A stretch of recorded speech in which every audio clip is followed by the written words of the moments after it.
Kenak-nak, Assalamualaikum warahmatullahi wabarakatuh. Balik lagi bareng aku Susi Anggreni. Dan hari ini kita akan ngelanjutin podcast kita yang kedua bareng Mita. Kalau gitu langsung aja ya. Selamat datang di ruang tamu. Lama tak menyapa, mari bercerita. Langsung aja yuk check it out bareng Mita. Kita dengerin podcast kita lagi. Kalau misalnya kita baper itu yang ngendaliin kita. Seandainya nih Mit, kita ngomongin sama takdir, kita pengennya sama dia, ternyata takdirnya tuh beda gitu. Gimana caranya supaya kita ikhlas dan bisa nerima takdir itu? Sebenarnya gini, kenapa sih timbul rasa kecewa atau suka gitu? Kita harus tahu dulu nih Awalnya gimana? awalnya. Karena kan kita diciptakan sama Allah itu dengan akal yang sempurna, kita itu disuruh berpikir karena memang itu bagian dari amanah ya. Kita dikasih otak, kita dikasih mata, penglihatan, semuanya itu alhamdulillah sempurna gitu. Kita harus bisa bijak dengan otak kita sendiri gitu. Kita harus bisa mengendalikan dengan pikiran kita sendiri gitu kan. Nah, dan kembali lagi, kenapa kita bisa merasakan rasa kecewa dan sakit? Pasti timbulnya dari rasa benar nggak sih? Iya benar. Dari berharap. Karena berharap sama makhluk itu akan menyisakan kepedihan. Dan untuk menyembuhkan luka dari yang berharap itu butuh waktu yang lama. Butuh waktu lama banget. Iya benar. Gak bisa 1-2 hari. Ya sebenarnya sih kalau ditanya apa ya, bagaimana cara ngobatin luka?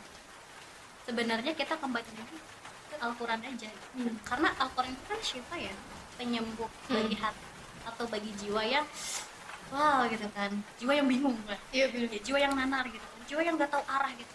Kita udah jelas-jelas sama Allah dikasih pedoman yang sempurna, ada Al-Quran dan hadis gitu. Kita jangan pusing-pusing teman-teman. Ketika dalam Al-Quran juga kan menyebutkan mintalah kepada Allah dengan sabar dan tetap sabar itu susah sekali. Nih, sabar itu ya, teman-teman harus tahu, mudah diucapkan tapi sangat sulit diaplikasikan dan dirasakan. Benar. Terkadang ada orang yang ketika kita galau nih ya, kita merasa kecewa dan sakit hati down-downnya gitu karena seseorang gitu. Orang lain mungkin di sekitar kita cuma bilang yang sabar ya, yang sabar. Tapi nggak ngerasain. Kayak gitu.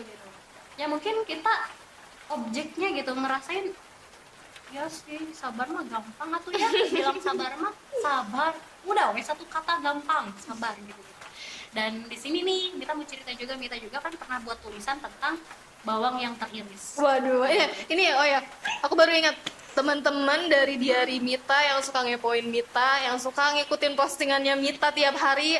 Sekarang kalian beruntung karena bisa dengerin ini langsung ya. Iya. Apa gimana tuh bawang yang teriris? Ya, coba sekarang Mita mau ngajak teman-teman semua yang dengerin podcast ini, kalau bisa mungkin kalau di rumah, apalagi sekarang lagi corona seperti ini kan, pasti semuanya pasti stay di rumah dong gitu kan. Dan coba deh sekarang pergi ke dapur. Mau ngapain ke dapur ya? Ngapain? Masak. Mungkin kalau untuk perempuan boleh banget tuh untuk melatih diri menjadi istri yang soleh. Ya masya Allah. Ini siap-siap mau buka catering. Belajar masak. Mau nyambel ya, kita mau mulak. Iya benar-benar. Jadi gini, kenapa sih Mita menyuruh, bukan menyuruh sih, mencoba ya, memberi saran kepada teman-teman, coba sekarang ke dapur gitu kan. Di dapur itu kan pasti lengkap dengan bumbu dapur gitu kan, ada cabai mungkin ya, dan pasti bawang itu pasti selalu ada.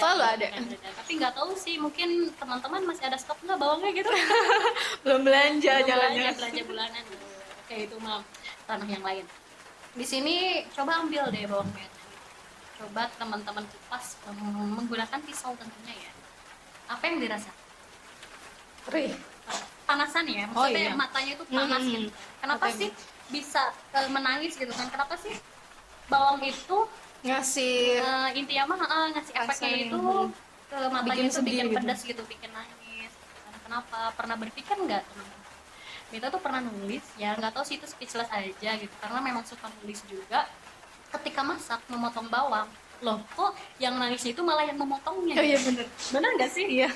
Bawang itu ya maksudnya tuh kita analogiin aja gitu ya, karena memang nggak mungkin sih melihat bawang menangis gitu ya. Wallahu alam lah ya, bawang bisa menangis atau enggak ya, aku nggak tahu bawang bisa nangis enggak gitu. Tapi Bawang yang dipotong kita yang nangis. kita yang nangis. Intinya gini, bawang itu nggak pernah sedikit pun menempatkan dirinya sebagai objek yang tersakiti. Kenapa gitu? Karena gini, karena sama Allah itu udah ditakdirkan untuk apa ya? Untuk menjadi bawang yang bermanfaat. Tapi sebelum itu memang bawang itu perih, banyak banget cobaan, prosesnya gitu dari bawang itu sebelum jadi bawang yang bermanfaat ya. Sebelumnya bawang itu dikupas menggunakan pisau. Wah, itu sangat sakit banget ya. Menyayat hati gitu. Mendengarnya juga kan kasihan banget tuh bawang ya, Masya Allah, sampai pengen nangis aku. Jangan dulu nangis nih, belum belum selesai ceritanya. Nah, ketika bawang itu dikupas dan diiris gitu kan, selanjutnya mau dibuat apa gitu kan? Ada yang digoreng, wow, ada yang ada yang dibakar mungkin ya, dan direbus di blender dan lain sebagainya, pakai cabai, pakai terasi, enak banget ya. Lapar jadi jam-jam segini, jam-jam makan ya. Terus intermezzo aja. Oke, ketika bawang memang apa ya, untuk sebelum menjadi bawang yang bermanfaat ya kan, bawang itu karena bermanfaat banget gitu kan, setiap masakan pasti menggunakan bawang gitu kan, aromanya yang khas sangat tercium banget gitu ke hidung gitu. Bawang itu nggak pernah marah dirinya disakitin gitu. Maksudnya tuh kalau menurut kita bawang itu selalu disakitin ya, tapi dia itu nggak pernah merasakan objek yang tersakiti. Karena baginya Allah sudah merancang skenario yang indah gitu. Bahwasannya aku itu diciptakan gitu kan sama Allah itu untuk bawang yang bermanfaat, untuk bawang yang kaya akan manfaat gitu kan, vitamin mungkin juga kan. Nah gitu. Nah, ketika bawang itu apa namanya ya, dikupas, bawang itu nggak pernah menangis, justru kita yang menangis gitu kan. Kita seolah-olah kita sebagai objek, bukan objek, sebagai subjeknya ya, yang memotong itu gitu. Itu sengaja dikirim sama Allah untuk menguji ketahanan sang bawang gitu. Ini sama halnya dengan kita manusia. Kita itu apalagi perempuan ya, yang udah baper di luaran sana, mungkin yang berbicara juga mungkin baper gitu ya. Tetap aja sih, karena memang perempuan itu seperti gelas kaca. Bener nggak sih? Karena sebenarnya gelas kaca ya memang benar-benar rapuh gitu kan, jangan macam-macam deh sama yang namanya makhluk perempuan ya, kayak gitu ya, itu memang harus dilindungi, disayangi dan sebagainya gitu. Nah, berbicara tentang bawang juga, kita harus belajar dari bawang.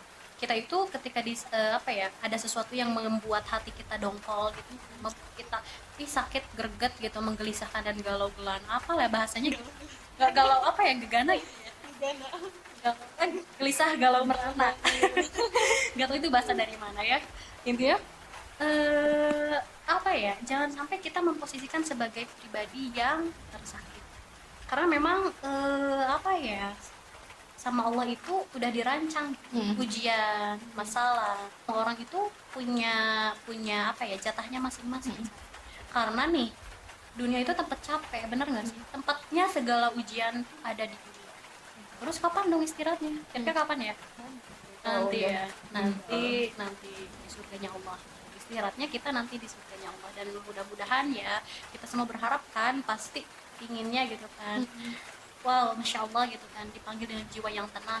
Nanti benar-benar tinggal di surganya Allah. Seperti itu. Amin ya. Lanjut.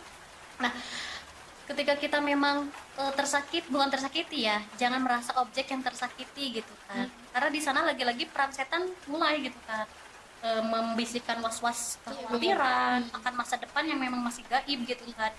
Aduh, takut gitu kan, takut dia, maksudnya kalau ini ke seseorang ya, takut dia diambil sama orang. Iya bener, aku nggak rela deh kayak dia sama orang lain gitu kan. Gitu.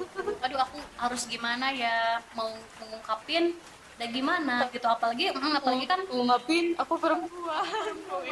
apa memang aku harus belajar dari Bunda Khadijah ya? Bilang duluan. Yang hitbah duluan. Aduh. Oke. Ya sebenarnya sih itu jangan sampai kita menjadikan diri kita itu sebagai objek yang tersakiti, itu poinnya. Terus bagaimana cara menyembuhkannya? Oke, kita pahami dulu arti dari luka, dan pahami dulu kenapa dia muncul dan bagaimana cara kita mengobatinya gitu.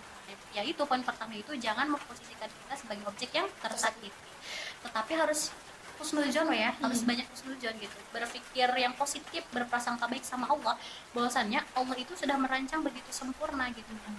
Hambanya itu, karena memang Allah itu kan pencemburu banget gitu sama hambanya gitu. Ya udah, ketika kita memang nggak ngeh gitu, dikasih ujian berupa memang makhluk gitu kan, untuk menyentil hatinya gitu, itu ya kita harus ngeh gitu, oh bahwasanya ini Allah lagi menegur aku nih, Allah lagi apa ya, kangen gitu, kangen sama curhatan kita, sama rengekan kita di sepertiga malam. Masya Allah, bener-bener kangen sama tilawah kita gitu. Karena memang percaya nggak teman-teman, ketika kita waktu kita nih bener-bener banyak banget wasting time ya, kebuang waktu banget memikirkan seseorang yang belum kenal, itu menggelisahkan dan itu banyak banget yang membuat waktu kita terbuang percuma gitu. Bener nggak sih ngerasain kayak nggak ada waktu banget gitu kan, memikirkan dia kayak gitu. Karena sebenarnya gini sih, apa ya, kita itu terlalu risau gitu, terlalu risau memikirkan masa depan dan terlalu aduh gue takut gitu kan, gak kebagian tulang punggung. Iya, lagi bentar lagi dulu ada ya. Ih, gue takut nih gak kebagian tulang rusuk gitu kan. Sedih banget ya dengarnya kan. Kita itu diciptakan sama Allah untuk ibadah. Dan ketika memang apa namanya, kita itu mencintai, bukan mencintai sih, kagum, suka sama seseorang kan, apa namanya, ada istilahnya jodoh itu cerminan diri. Benar nggak sih? Yang berusaha ingin menjadi lebih baik, insya Allah akan ditemukan dengan orang yang berusaha menjadi lebih baik. Mungkin ada pengecualian ya. Kenapa kok Nabi Lut gitu kan disandikan dengan itu kan istrinya yang memang Nabi Nuh juga, kemudian Siti Asia di Fir'aun, itu bagaimana ya? Itu memang pembahasan yang panjang kali lebar kalau kita bahas misalnya, karena memang harus kita sama-sama belajar. Jangan pernah berhenti untuk menjadi muslimah yang berkualitas ya. Di sini kita harus tegas kepada diri sendiri gitu kan. Ketika memang perasaan itu hadir gitu kan, kita terima dengan baik gitu kan. Ujian itu hadir, kita juga terima dengan baik, dan jangan pernah menjadikan kita objek yang tersakiti. Berusaha untuk terus husnudzon sama Allah, dan harus benar-benar ikhlas kita latih, ridho kita latih juga, karena ini masalah hati dan masalah tauhid. Benar-benar jangan pernah letih juga memeriksa amal kita gitu kan, memeriksa, intinya dari muhasabah itu sendiri. Kita harus benar-benar bismillah, aku berjuang karenamu ya Allah, semoga apa-apa yang aku lakukan ini mendapatkan ridho-Mu, seperti itu. Alhamdulillah. Untuk teman-teman nanti yang pengen kita bahas apa lagi, silahkan tulis di kolom komentar ya. Terus makasih udah dengerin podcast ini sampai habis. Tak perlu jadi orang lain, cukup jadi diri kamu yang paling baik. Assalamualaikum warahmatullahi wabarakatuh.